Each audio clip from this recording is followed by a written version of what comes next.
आप बताइए क्या करना चाह रहे हैं लोग? आखिर क्यों इतनी नफरत पैदा कर दिए बीजेपी आरएसएस वाले मस्जिद दरगाहों के ताल्लुक से? प्रधानमंत्री नरेंद्र मोदी खुद चादर भिजाते हैं। आप बताइए उस पर क्या बोलेंगे वो? असुद्दीन ओवैसी साहब हमें लगता है गांजा फूंक करके बयान देते हैं।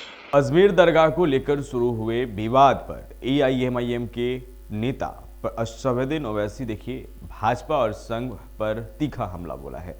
ओवैसी ने कहा है कि यह सब जो हो रहा है वो देश हित में नहीं है और यह देश को अस्थिर करने की कोशिश की जा रही है। देखिए ओवैसी ने आरोप लगाया है कि इस विवाद से भाजपा और संघ के लोग सीधे तौर पर जुड़े हुए हैं। दरअसल अजमेर दरगाह को देखिए शिव मंदिर बताने वाली याचिका अजमेर की स्थानीय अदालत में दायर की गई है, जिस पर अब अदालत ने दरगाह समिति, सरकार के अल्पसंख्यक मंत्रालय और भारतीय पुरातत्व संरक्षण विभाग को नोटिस जारी कर जवाब मांगा है। और इस मामले को लेकर जब एआईएमआईएम के प्रमुख असदुद्दीन ओवैसी से प्रतिक्रिया मांगी गई तो उन्होंने कहा कि दरगाह शरीफ जो है, अजमेर दरगाह जो है, बीते 800 वर्षों से वहाँ है और 800 साल में अमीर खुसरो की किताब में बताया गया है कि बादशाह अकबर ने वहाँ कई चीज़ें बनवाई। फिर मुगलों के दौर के बाद मराठाओं का दौर आया और जब मराठा कमज़ोर हो गए तो अंग्रेज़ों का शासन आया और उस दौरान भी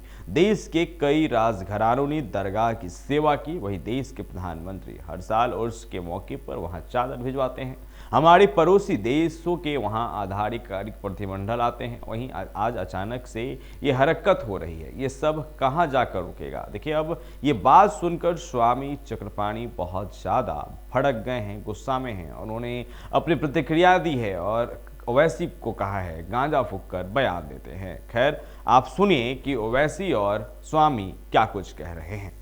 800 साल से दरगाह है ख्वाजा अजमेरी की। 800 साल उस दौर में मुगलों ने हुकूमत की, बादशाह अकबर ने वहां पर बहुत कुछ तामीर करवाया। फिर मुगल खत्म हुए, मराठाओं का राज शुरू हुआ। फिर मराठा के बाद उन्होंने अजमेर को 18,000 रुपए में अंग्रेजों को बेच दिया। 1911 में क्वीन एलिजाबेथ आई तो वहां पानी का हाउस बनवाया। नेहरू से लेकर जितने प्रधानमंत्री बने वो वहां पर चादर भिजाते हैं।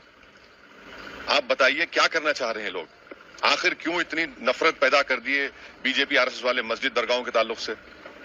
प्रधानमंत्री नरेंद्र मोदी खुद चादर भिजाते हैं। आप बताइए उस पर क्या बोलेंगे वो? उन्होंने मिनिस्ट्री माइनॉरिटी अफेयर्स को पार्टी बनाया तो नरेंद्र मोदी की सरकार उसको बोलेगी कि वो दरगाह है ही नहीं है। प्लेसेस ऑफ वर्शिप एक्ट तो इस्तेमाल ही नहीं हो रहा। लोअर कोर्ट आखिर प्लेसेस ऑफ वर्शिप एक्ट को क्यों नहीं सुन रही है? आप हर जगह पर जाकर बोलेंगे नहीं यहाँ पर मस्जिद नहीं थी, यहाँ पर दरगाह नहीं थी, यहाँ पर कुछ और था, तो फिर कल कोई मुसलमान जाएगा, कोई बोल दे जाकर के नहीं यहाँ पर ये नहीं था, यहाँ पर वो था। कहाँ रुकेगा फिर ये? रूल ऑफ लॉ कहाँ जाएगा? डेमोक्रेसी कहाँ जाएगी? लॉ एंड ऑर्डर कहाँ जाएगा? हमने देख लिया संभल में 5 लोगों ने अपनी जान गंवा दी, इतना बड़ा गड़बड़ हो गई, वहां पर वायलेंस हो गया। तो ये तो देश के हित में नहीं है। जो सियासत नरेंद्र मोदी और आरएसएस कर रही है उससे देश कमजोर हो रहा है, उससे भाईचारगी कमजोर हो रही है, रूल ऑफ लॉ कमजोर हो रहा है। अब तो इनको जवाब देना पड़ेगा। ये जितने भी लोग हैं ये डायरेक्टली इनडायरेक्टली इनका ताल्लुक बीजेपी आरएसएस से है, उन्हीं के इशारों पर हरकत कर रहे हैं पूरा। मोदी भी महाचादर भेजते हैं। बीजेपी आरएसएस ने मस्जिदों और दरगाहों को लेकर इतनी नफरत क्यों फैलाई है? निचली अदालतें पूजा स्थल पर अधिनियम सुनवाई क्यों नहीं कर रही है? इस तरह कानून का शासन और लोकतंत्र कहाँ जाएगा? यह सही नहीं है। देश के हित में काम करना चाहिए। मोदी और आरएसएस की सरकार देश में कानून और शासन को कमजोर कर रही है। यह सब भाजपा और आरएसएस के इशारों पर हो रहा है। नहीं, इस पे भाजपा और आरएसएस कहाँ से आ गई? असुद्दीन ओवैसी साहब हमें लगता है गांजा फूंक करके बयान देते हैं। ये जो जांच का है, सर्वे का है, चाहे जो केस को स्वीकार किया है माननीय कोर्ट ने किया है और कोर्ट कुछ न कुछ देखा होगा ना।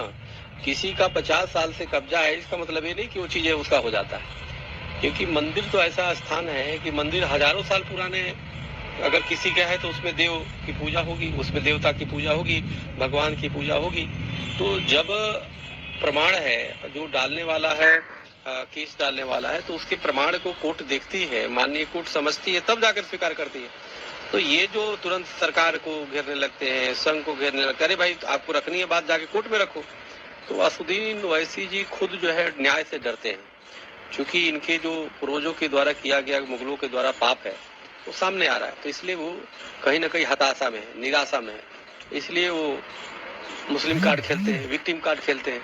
तो उनके बात में कोई दम नहीं है। दूध का दूध, पानी का पानी होगा, न्याय यहाँ मिलेगा। हमारे देश में न्याय की जीत होती है, सत्य की जीत होती है। तो इस तरीके का अपडेट लगातार MTC24 के माध्यम से आप तक पहुंचाते रहेंगे। वीडियो हमारी फेसबुक पेज पर देख रहे थे, पेज को लाइक फॉलो करना ना भूलें। वीडियो यूट्यूब पर चैनल पर देख रहे थे तो चैनल को जाकर जरूर सब्सक्राइब करें। खबरों को ज़्यादा से ज़्यादा शेयर करें। अंत तक बने रहने के लिए आपका बहुत बहुत शुक्रिया।